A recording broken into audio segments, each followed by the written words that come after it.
Hi lovers, welcome back to my channel. Video को start करने से पहले अगर अभी तक आप में से किसी ने मेरे चैनल को सब्सक्राइब नहीं किया है तो प्लीज़ चैनल को सब्सक्राइब, वीडियो को लाइक और नीचे कमेंट करते हुए ज़रूर बताइएगा कि आज का ये पार्ट आप लोग कैसा लगा।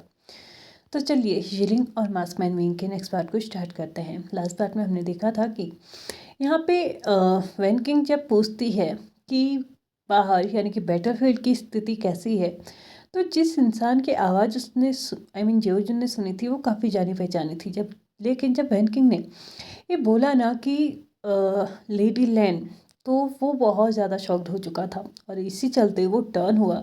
तो उसने उन इंसानों को वहाँ पे देखा था जिनको देखने की इच्छा वो लगभग 20 साल से कर रहा था।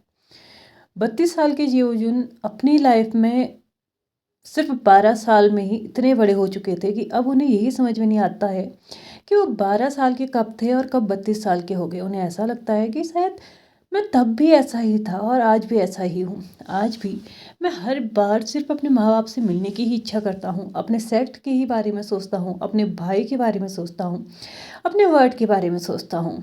32 साल में मैंने एक बार भी खुद के बारे में नहीं सोचा। मतलब एक छोटा सा बच्चा कब बड़ा हो गया ये किसी को पता नहीं चला, सिर्फ उस इंसान के जो कि वो बच्चा था। अब बहुत सी बात है, जो इंसान इन सारी चीज़ों से गुजरेगा उसे हर एक चीज़ पता होगी, चाहे वो बच्चा हो या बड़ा। जियोजुन जब अपने जियोजुन के फादर जब कल्टिवेशन वर्ल्ड को छोड़ चुके थे तो तब से ही उन्हें उनके सेक्ट की जिम्मेदारी दे दी गई थी। उन्हें पूरी तरीके से एक क्लैन लीडर होने की जिम्मेदारियां दे दी गई थी। ये भी नहीं सोचा गया था कि क्या एक बच्चा वो जिम्मेदारियां ले सकता है या नहीं। लेकिन हाँ, जियोजुन ये नहीं करते तो कहीं ना कहीं इसका दबाव उनके भाई पे भी आता। इसलिए उन्होंने बिना किसी नानुकुर के ही इस सारी चीज़ों को एक्सेप्ट किया और तब से ही इन सेक्ट के चीज़ों को संभालना, सेक्ट की जितनी भी कार्यवाही होती है उनको संभालना, अदर सेक्ट के साथ रिलेशनशिप बनाना, कल्टिवेशन वर्क के लिए डेडिकेट रहना, उन्होंने हर एक चीज़ की। आज यहाँ पे खड़े होके उन्हें वो समझ में आ रहा था कि वो 20 साल पहले वो कैसे थे। वो एकदम ऐसी लाइफ जी रहे थे जहाँ पे उन्हें किसी बात का डर नहीं था। उन्हें कभी इस बात की चिंता नहीं थी कि आगे आके उन्हें कुल प्रमुख बनना होगा, अपने कुल को संभालना होगा, अपने परिवार को संभालना होगा, अपने कल्टिवेशन वर्ल्ड में योगदान देना होगा। हाँ, उन्होंने ये ज़रूर सोचा होगा कि वो बड़े होंगे, एक योद्धा बनेंगे, लेकिन उन्होंने कभी ये नहीं सोचा होगा कि उनके माता पिता उन्हें इतने जल्दी छोड़ के चले जाएंगे। उन्हें सेक्ट की जिम्मेदारी तो मिली ही मिली, साथ ही साथ उन्हें अपने भाई की जिम्मेदारी भी मिली। उनका भाई जो कि अपनी माँ के अलावा किसी और के साथ ओपन हुआ ही नहीं। लैन वांगजी कभी भी किसी से अपनी बातें शेयर नहीं कर पाता था, इसलिए लैन सिचेन को उसकी भी जिम्मेदारी लेनी पड़ी। लैन सिचेन को सिर्फ लैन वांगजी का भाई ही नहीं बनना पड़ा, उस जगह पे उसे उनका माँ भी बनना पड़ा, क्योंकि लैन सिचेन एक ऐसे शख्स हैं जो लैन वांगजी के कहे बिना ही ये समझ जाते हैं कि उनके अंदर क्या चल रहा है। लैन सिचेन ने जब उन दोनों को अपने सामने देखा तो वो आज अपने आंसू को काबू नहीं कर पाए अपने आप को काबू, और अपने आप को आज बेकाबू होने दिया। लैन सिचेन एकटक उन्हें देखे जा रहे थे, उनकी आंखों से आंसू बहना स्टार्ट हो चुके थे और ये लाइफ में पहली बार था जब कोई इंसान उनकी आंखों में आंसू देख रहा था। बड़ी सी बड़ी परिस्थितियों में भी उन्होंने कभी रोना प्रेफर नहीं किया। 20 सालों में कभी भी उनके आंखों में आंसू नहीं थे, हालांकि पहले भी नहीं थे, क्योंकि पहले वो एकदम खुश मिजाज इंसान थे, हालांकि आज भी थे। लेकिन ये कोई नहीं जानता था कि वो एक दिखावा था या फिर वो एक सच्चाई थी। लेकिन आज शायद उनके आंसू उनका साथ नहीं दे रहे थे और बिना उनकी परमिशन के ही वो उनकी आंखों से छलक ही गए थे। फाइनली लेडी लैन और चिंगेजुन दोनों ने ही अपने कदमों को आगे बढ़ाया और अपने बड़े बेटे के पास जाते हुए उनके सर पे हाथ रखते हुए उन्होंने सबसे पहले ये कहा, शाबाश बेटा, हमने सुना था कि हमारे जाने के बाद तुमने कैसे हमारे सेक्ट को संभाला था। मुझे पता है उस वक्त तुम बहुत छोटे थे, लेकिन फिर भी तुमने बहुत बड़े कारनामे कर दिखाए और तुम्हारा शुक्रिया कि तुमने वांगजी को ऐसे रखा। तुम ना सिर्फ उसके भाई बने बल्कि उसके माँ बाप की जगह पे तुम ही थे। मुझे पता है हमने बहुत पहले बहुत छोटी उम्र में तुम्हारे सर पे बहुत बड़ी जिम्मेदारी डाल दी, लेकिन ये जान के हमें बहुत ज़्यादा गर्व महसूस होता है कि तुमने उस जिम्मेदारियों को निभाया है और आज तुम इतने काबिल हो कि कल्टिवेशन वर्ल्ड तुम्हारा सम्मान करता है। आज तुम वो नहीं हो जो हम बन चुके थे। लैंसी चैन आगे सॉरी चिंगे जुन आगे कुछ बोल पाते इससे पहले ही लैंसी चैन ने अपने फादर को बहुत टाइटली गले से लगा लिया था। बहुत टाइटली गले लगाने के बाद उसने अपनी आंखों को क्लोज किया और आज अपने इमोशंस को बहने दिया। थोड़ी ही देर के बाद उसने हक को ब्रेक किया और उसके बाद अपनी मदर यानी कि लेडी लैन को भी हक किया। उनका ये इमोशनल मोमेंट्स बहुत देर तक चला। दोनों ने ही बहुत बहुत अच्छा सा टाइम स्पेंड किया था, क्योंकि इतने सालों के बाद उन दोनों को ही उनका बेटा मिला था और उन दोनों बेटों को उनके माँ बाप मिले थे। तो ऑफकोर्स सी बात है उन लोग को बहुत खुशी हुई थी। यहाँ पे चिंगेजुन वैनकिंग की तरफ देखते हुए बोलती हैं, माफ़ कीजिएगा, मुझे इस वक्त आपको अपडेट देनी चाहिए थी, लेकिन आप समझती होंगी कि ये सब कुछ क्यों हो रहा है। वैनकिंग अपने सर को हिलाते हुए बोलती है, कोई बात नहीं, मुझे पता है आप अपने बेटों से इतने सालों के बाद मिल रहे हैं, तो ये सब कुछ होना तो लाजमी की बात है। लेकिन हाँ, मैं जानना चाहती हूँ कि बाहर कैसी सिचुएशन है। आपने बोल तो दिया कि अंडर कंट्रोल है, लेकिन बाहर हुआ क्या? और क्या बाकी मैजिकल वर्ल्ड के लोग भी आ चुके हैं? तो यहाँ पे चिंगेजुर अपने सर को हिलाते हुए बोलते हैं, हाँ, बाहर सभी चीज़ें कंट्रोल में हैं, हम जीत चुके हैं, लेकिन फ़िलहाल के लिए शुयेंग का कहना था कि हमें उन सभी लोगों को बंदी बना लेना चाहिए, क्योंकि उन्होंने डिमॉन वर्ल्ड पे हमला किया था और डिमॉन वर्ल्ड के फैसले लेने का अधिकार चाहे कुछ भी हो जाए हम में से किसी को भी नहीं है। वो सिर्फ विंग ही कर सकता है, इसलिए हम उसका इंतज़ार करेंगे। जब तक वो होश में नहीं आता तब तक उन्हें बंदी बना के रखा जाएगा और उसके बाद क्या करना है वही फैसला लेगा। वैनकिंग ने भी चिंगेजुन की इस बात को सहमति दी कि हाँ, विंग जब उठ जाएगा वही फैसला लेगा कि उन लोगों के साथ क्या करना है। लेकिन वैनकिंग यहाँ पे सभी की तरफ देखते हुए बोलती है, माफ़ कीजिएगा, मैं आपके लिए यहाँ पे कुछ स्पेशल अरेंजमेंट्स तो नहीं करा सकती, लेकिन आप शायद अपने रूम को जानते हैं, तो प्लीज़ अपने बेटों के साथ आप वहाँ पे जा सकते हैं। मुझे पता है इस वक्त ये कहना बहुत डिसमैनर्सफुल होगा, लेकिन फिर भी मुझे इस वक्त यहाँ पे रहना होगा और आपको भी इस वक्त इतने सालों के बाद आप अपने बेटों से मिल रहे हैं, तो उनके साथ टाइम स्पेंड करना होगा। मैं तो इस वक्त आपके साथ चलना चाहती थी, लेकिन विंग को मेरी ज़रूरत है और एक वैद्य को हमेशा अपने पेशेंट के पास ही होना चाहिए। मैं जैसे ही फ्री होती हूँ मैं आप लोगों से ज़रूर मिलूँगी। प्लीज़ इस चीज़ को माइंड मत कीजिएगा कि यहाँ पे आज आपका आदर सत्कार नहीं हो पा रहा है, क्योंकि आज सिचुएशन ही ऐसी है। आपने हमेशा हमें समझा है, उम्मीद है आज भी समझेंगे। वैनकिंग ने बहुत पोलाइटली ये बात चिंगेजुन से कही और चिंगेजुन ने भी हाँ में अपने सर को हिलाते हुए इससे बोला कि इस वक्त उसे सबसे पहले यहीं पे रहना चाहिए, क्योंकि यहाँ पे विंग को उसकी सबसे पहले ज़रूरत है। लैन वांगजी, लैन सीचेन और चिंगेजुन और लेडी लैन सभी लोग एक कमरे में जा चुके थे, जो कि हमेशा से ही चिंगेजुन और लेडी लैन का ही था। जब से वो यहाँ पे रहते थे या फिर मैजिक वर्ल्ड में रहते थे, तो भी उनके लिए एक कमरा यहाँ पे हमेशा रहता था, जो कि विंग ने स्पेशली उन्हीं लोगों के लिए बनाया था। विंग ने कभी भी वहाँ पे किसी को भी जाने की इजाज़त नहीं दी, एक्सेप्ट उन लोगों की जो कि वहाँ पे साफ़ सफाई करते थे। उसके अलावा वहाँ पे कोई भी नहीं जाता था, और ज़्यादा भी था तो भी चिंगेजुन और लेडी लेन की प्रेजेंस में जाता था, क्योंकि विंग अच्छे से जानता था कि यहाँ पे मे बी उनकी कोई प्राइवेट चीज़ हो सकती है। इवन विंग भी कभी बिना उनकी परमिशन के उस रूम के अंदर एंटर नहीं करता था। यहाँ पे फाइनली वो लोग आ चुके थे। उन लोगों ने धीरे धीरे बातें स्टार्ट की और यहाँ पे लैन वांगजी ने अपने फादर की तरफ देखते हुए उनसे क्वेश्चन किया कि वो इतने 20 सालों तक कहाँ थे? अगर वो ज़िंदा थे तो वो हमसे मिलने क्यों नहीं आए? और 20 साल पहले ऐसा क्या हुआ था जो कि वो अचानक ही कल्टिवेशन वर्ल्ड को छोड़ चुके थे? यहाँ से हम एक छोटा सा फ्लैशबैक लेते हैं। 20 साल पहले जब यहाँ पे डिमॉन वर्ल्ड और कल्टिवेशन वर्ल्ड के बीच में लड़ाई हुई थी, तब भी यहाँ पे युद्ध जो शुरू हुआ था वो हुई थी कल्टिवेशन वर्ल्ड की तरफ से, और उन्हीं लोगों ने यहाँ पे पहल की थी लड़ाई की, और वही लोग थे जो डिमॉन वर्ल्ड पे हमला बोल गए थे। हाँ, उस वक्त डिमॉन वर्ल्ड और कल्टिवेशन वर्ल्ड के बीच में कुछ अच्छे रिलेशनशिप नहीं थे, लेकिन हाँ, डिमॉन वर्ल्ड ने कभी भी कल्टिवेशन वर्ल्ड पे कोई दखलंदाजी नहीं की, वहाँ पे कोई हमला नहीं किया और ना ही वहाँ पे मतलब ऐसा कुछ किया जिसकी वजह से कल्टिवेशन वर्ल्ड को प्रॉब्लम्स का सामना करना पड़े। इसलिए उन दोनों के बीच में रिश्ते अच्छे भी नहीं थे, लेकिन हाँ, बुरे भी नहीं थे। लेकिन हाँ, कहीं ना कहीं गलतफहमी ज़रूर थी, जो कि डिमॉन वर्ल्ड और कल्टिवेशन वर्ल्ड के बीच में हो चुकी थी, और इसी के चलते कल्टिवेशन वर्ल्ड ने डिमॉन वर्ल्ड पे हमला बोल दिया था। डिमॉन वर्ल्ड पे हमला करना इतना भी आसान नहीं था। जब यहाँ पे कल्टिवेशन वर्ड के लोगों को लगने लगा था कि डिमॉन वर्ड उन पे हावी हो चुका है, तो यहाँ पे फाइनली लेडी लैन ने अपने मैजिक का इस्तेमाल किया था, लेकिन जो मैजिक था वो ब्लैक मैजिक था और जिसे देख के सभी लोग बहुत ज़्यादा शॉक रह चुके थे। हालांकि उस वक्त सिचुएशन को कंट्रोल करने के लिए उन लोगों ने इस चीज़ का कोई भी विद्रोह नहीं किया, कोई भी इसके अगेंस्ट नहीं गए। लेकिन हाँ, जब चीज़ें सुधर चुकी थी, हालांकि उस वक्त भी डिमॉन वर्ड से कल्टिवेशन वर्ड हारा ही था, लेकिन फिर भी डिमॉन वर्ड ने कल्टिवेशन वर्ड पे कोई भी आधिपत्य नहीं जमाया था। यानी कि मतलब वहाँ पे आके उन्होंने डिमॉन और कल्टिवेशन वर्ड को एक नहीं किया था। अभी भी वो दोनों अलग अलग ही थे, अभी भी वो दोनों दुनियाओं के राजा अलग ही थे। जो पहले था वो वही था, जो अब था वो वही है।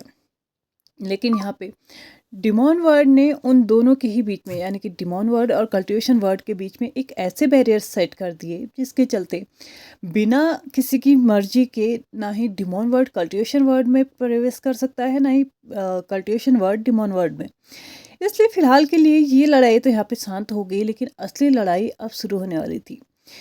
यहाँ पे जब युद्ध समाप्त हो चुका था तो सभी लोग, जैसे कि मैं ऑलरेडी बता चुकी हूँ कि उस वक्त लेंस एक्ट के पास ही पूरे कल्टिवेशन वर्ड की बागडोर थी। और यहाँ पे जब ये देखा गया कि लेंस एक्ट की जो महारानी है वही ब्लैक मैजिक का इस्तेमाल कर रही हैं, तो ऑफकोर्स सी बात है कहीं ना कहीं कल्टिवेशन वर्ड खतरे में था।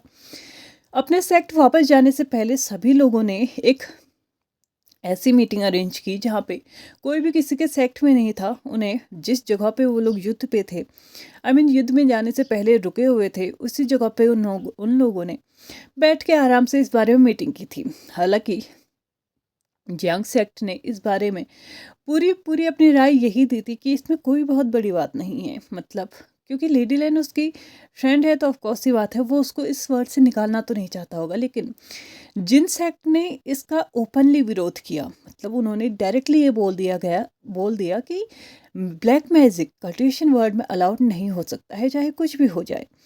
या फिर उन्हें ब्लैक मैजिक छोड़ना होगा, अपनी कल्टिवेशन छोड़नी होगी और साथ ही साथ अपने औहदे को भी छोड़ना होगा। और इसके अलावा वो यहाँ पे आज के बाद किसी भी कल्टिवेशन को प्रैक्टिस नहीं कर सकते हैं। मतलब ना ही तीरंदाजी, ना ही तलवारबाजी। मतलब अगर ब्लैक मैजिक को छीन लिया जाए वो तो एक अलग बात है, लेकिन यहाँ पे तो उनसे उनका कल्टिवेटर होने का ही अधिकार छीन लिया जा रहा है। इस बारे में लेडी लैन ने पूरी तरीके से मतलब मना किया कि वो ऐसा नहीं करेंगे। हाँ, वो शायद ब्लैक मैजिक का इस्तेमाल उस वक्त ना करें जब नॉर्मल चीज़ें चल रही हों। अगर उन्हें ऐसा लगा कि ज़रूरत है, उन्हें इस्तेमाल करना चाहिए, तो वो ज़रूर करेंगे। तो इस बारे में लैन चिरेन भी भड़क गए और उन्होंने यहाँ पे आदेश दिया कि वो अगर यही चाहती हैं, अपने कल्टिवेशन को नहीं रोकना चाहती हैं, तो उन्हें कल्टिवेशन वर्ड छोड़ना होगा। अगर वो यहाँ पे ऐसे मतलब ऑफ कोर्स सी बात है, ब्लैक मैजिक का इस्तेमाल डिमॉन वर्ड में ही होगा या फिर मैजिक वर्ड में ही होगा। कल्टिवेशन वर्ड में सिर्फ कल्टिवेशन का ही इस्तेमाल होगा। अगर वो ये नहीं कर सकती तो उन्हें यहाँ पे रहने का कोई अधिकार नहीं है। झिंगेजुन ने उस वक्त सभी को समझाने की बहुत ज़्यादा कोशिश की, लेकिन उनकी बात किसी ने भी नहीं मानी। नी सेक्ट जो कि ऑलरेडी मतलब एकदम हमेशा सही का साथ देने वाला था, उसका कोई भी ये इंटेंशन नहीं था कि वो इस चीज़ को कल के जिन सेक्ट का साथ दे रहे हैं या फिर कुछ ऐसा। लेकिन हाँ, उनके दिमाग में ये ज़रूर था कि ब्लैक मैजिक का इस्तेमाल करना बहुत ज़्यादा गलत है। इसलिए उन्होंने भी इस बात पे एग्री किया कि लेडी लैन को अपनी कल्टिवेशन छोड़नी होगी। लेकिन लेडी लैन इस बात को मानने के लिए बिल्कुल भी तैयार नहीं थे, क्योंकि एक कल्टिवेटर बनने में उन्होंने बचपन से अभी तक इतने सालों की मेहनत दी है, तो वो एक झटके में ऐसे कैसे छोड़ दे। हाँ, वो मानती हैं कि उन्होंने ब्लैक मैजिक इस्तेमाल नहीं करना चाहिए था, लेकिन इसका मतलब ये तो नहीं है ना कि वो कल्टिवेशन प्रैक्टिस करना ही छोड़ दे, उनसे उनका कल्टिवेटर होने का अधिकार ही छीन लिया जाए। इतना बड़ा सामर्थ्य, इतना बड़ा अधिकार वो किसी को नहीं देती हैं। लेकिन फाइनली सभी लोगों ने मिलके, यानी कि 3 बड़े सेक्ट्स ने मिलके, जो कि जिन सेक्ट, लैन सेक्ट और नी सेक्ट, इन तीनों ने ही यहाँ पे सभी को कह दिया कि या फिर वो अपनी कल्टिवेशन छोड़े या फिर वो कल्टिवेशन वर्ड को छोड़े। लेडी लैन को लगा कि शायद अगर वो ये बोल देंगे कि वो कल्टिवेशन वर्ड को छोड़ रही हैं, तो शायद ये लोग कहीं ना कहीं सोचेंगे, क्योंकि लेडी लैन एक ऐसा स्तंभ है, अगर वो ढह गया तो घर का टूटना तो निश्चित है। इसलिए उन्होंने अनाउंस किया कि वो कल्टिवेशन वर्ड को छोड़ेंगी।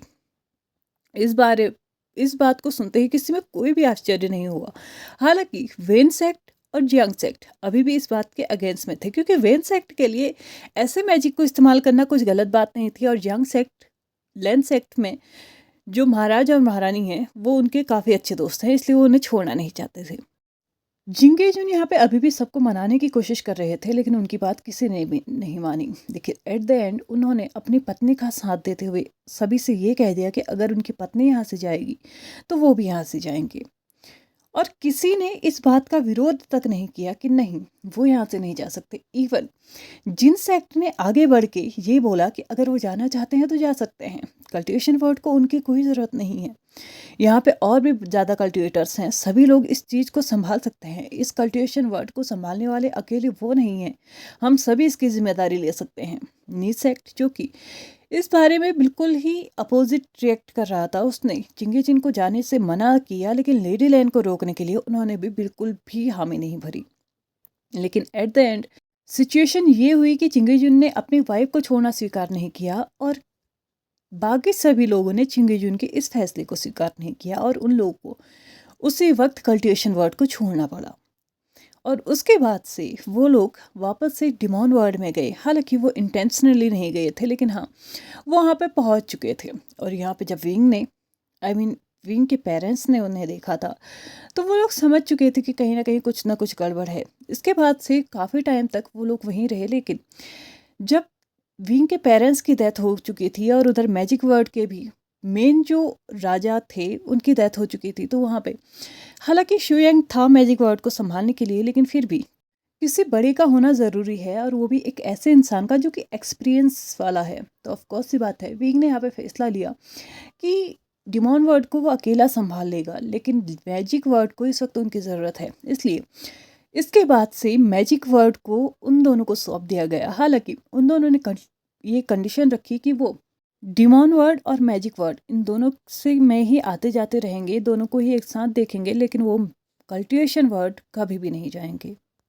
इसलिए वहाँ पे भी एक निर्णय लिया गया कि अगर मैजिक वर्ल्ड का कोई काम जो कि कल्टिवेशन वर्ल्ड में हो, तो उस वक्त राजा का ओहदा शुयांग संभालेगा। हालांकि सारी दुनिया आज भी यही जानती थी कि शुयांग ही मैजिक वर्ल्ड का राजा है, लेकिन फिर भी सभी लोगों को ये नहीं पता कि एक्चुअल में जो उस वर्ल्ड को लीड कर रहा है, उस वर्ल्ड को संभाल रहा है, वो है चिंगे जुन और उनकी वाइफ लेडी लैन।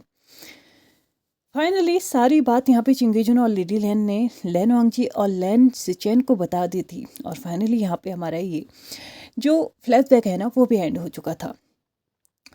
सभी लोग एक दूसरे को देख के काफ़ी खुश थे।